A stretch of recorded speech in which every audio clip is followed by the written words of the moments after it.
Hi, and welcome to IT Chronicles 10 in Tech. I'm Kirstie Magowan. I'm here with our co-host Shane Carlson. Hello. We're coming to you from Knowledge 17, and it's our pleasure to be talking with Saurabh Dubey from KPMG this morning. Happy to be here. Morning, sir. How you doing? Great to have you sitting here with us. Thank you. We've tried to do it for a while, so it's good to have you here. So, what do you see changing at the moment? What's, this whole business transformation and, digital enterprise, all the rest of it. What are you seeing? So, what we've been doing, at least for the last 2 days, every conversation I've been having starts off with, I would like to do, and then they start off with the term that that ends up being a little bit of a wrench-turning thing, right? It's, I want to do incident management. I want to do project portfolio management. I want to do something in the tool, and that's the perspective everybody starts off with. Right.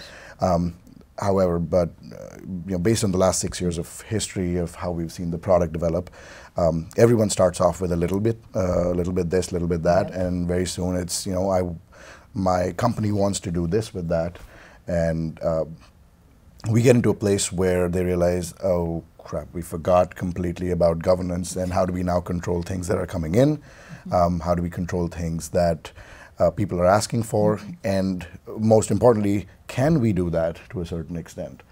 The good part about the platform has always been that, well, the best thing about it is you can do anything in it, and the worst thing about it is you can do anything in it. Exactly. Absolutely. So with that, the biggest problem that we see is governance around what should you do in it. Yeah, I think so. One of the things I see too is because you can do so much, people think, oh, we can do that, so we're going to do that. But there's not, we need to do that because it's going to do this for the business. We just want to do that. It's a nice feature. We'd just like to do it anyway. Yeah, it's a feature.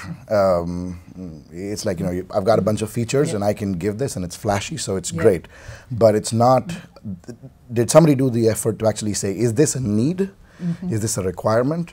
Can we look at that? And that's at all levels. That's at the simple level of, like I said, wrench turning. If do I really need 120 fields on an incident form? I'm not kidding. I'm still facing people who are saying that. Yes.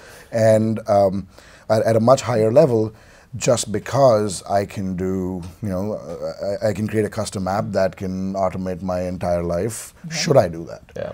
Yeah, I think we see, kind of two polar extremes in this world, where you have people who, as you said, have 120 fields on a form. They've over-customized. They're constantly in there tweaking the tool. Then you have these other people who have been on the platform for a couple of years. They did their initial implementation in some cases. They just kind of been living on a prayer since then, not really doing much with the product. So, where do you guys like to come in? Would you rather come into somebody who's kind of got that green field, or someone who's kind of heavily customized? I mean, what kind of problems do you guys like to solve? Well, I think the last statement was when there's a problem, we like to solve it. Yeah. But what I've seen, again, there are different levels of challenges that we're looking at here, right? If somebody's gotten themselves into a little bit of a mess because of the way they went about it, we get clients like those, definitely, when we get in and help them out, how should I say, unmothball their situation and figure out how can we give them a cleaner roadmap going forward. And then we also like the ones that are the challenging type, that are true visionaries to a certain extent. I don't know if I can actually use the phrase appropriately, but some of them do feel like it. I mean, I was in a session yesterday, the one where Marriott's, where somebody from Marriott, I think Ken O'Connor from Marriott was there, and he claimed, he quoted that right now we're focusing on IT, but endless possibilities are there, and there's very much possible that at some point facilities management plugins and the capability within ServiceNow could be used for managing their 1.2 million hotel rooms across the 6,000 odd properties they have. Absolutely. So from a vision standpoint, that's a problem that's challenging, and that is great to have. Because that's where the true business transformation starts taking place. Yes. Absolutely. Yeah, and you got people out there that are that are looking for problems to solve. Once they solve the problems in IT and other areas that they initially started their scope in, it's very easy to say, you know, we have a way of solving certain types of problems with this tool. What things outside of IT are you guys seeing folks use, you know, in the enterprise service management business space? So I focus mostly on the technology media industry, and so I can go more specific in that that space when we're talking about it. The most interesting thing that we've seen is the broadcast part of the industry trying to step in and trying to use the fundamental principles of service management, right, outside that box. Then saying, can I create? I'll bring it into the simplest way that, you know, we talk about things. Can I create a CMDB that that works for the broadcast world? And that tells me that if I have a studio which is scheduled to shoot a specific show, and there are certain, you know, set of cameras that have been applied or that have been scheduled to be in that studio, can I have a dynamic enough world in which I can create a mini service structure around the show and around the studio, and bring it into, you know, and then take it off, because at some point the same camera will get assigned to a different location. The same studio will be shooting a different show.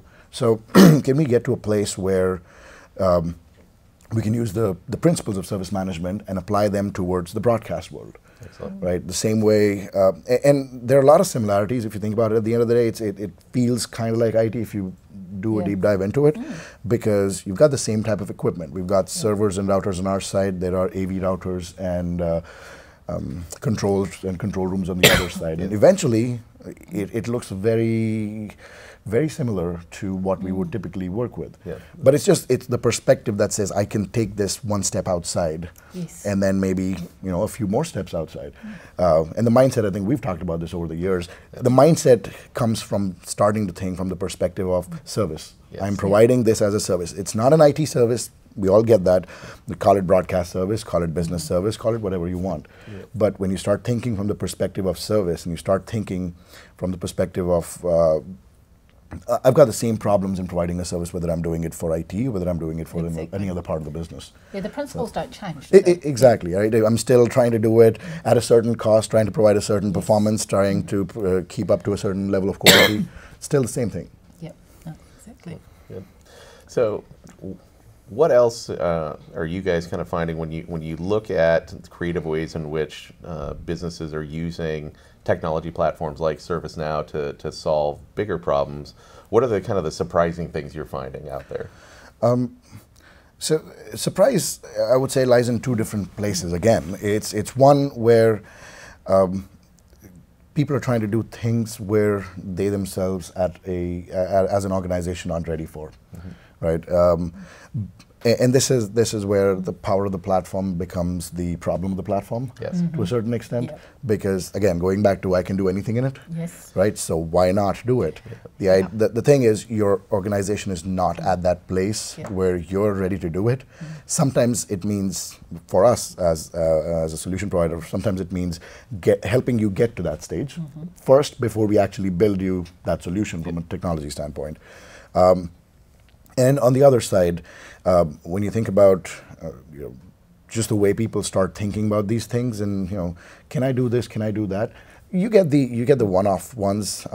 Custom apps become very, very interesting. It's the play on the platform more than, you know, the play on the foundational elements that have already been created. We had, I think there was, I'm going to say about a year and a half ago, we had a request for proposal for a custom app to manage a country's visa intake system. So you go that far at some point, right? You're now looking at really creative thoughts behind how. So the bottom line, if you'd say, is, you know, go into it with a good plan, and you'll probably get a good outcome. It comes down to just, you know, having the foundational capabilities there, being able to build on top of what you know and what you're good at, and if you're not good at something, that's when you have, you know, solutions and consultants and other groups to help you out with. Well, thank you, sir, for joining us today. Really appreciate it. Pleasure having me. Great talking to you. Thank you.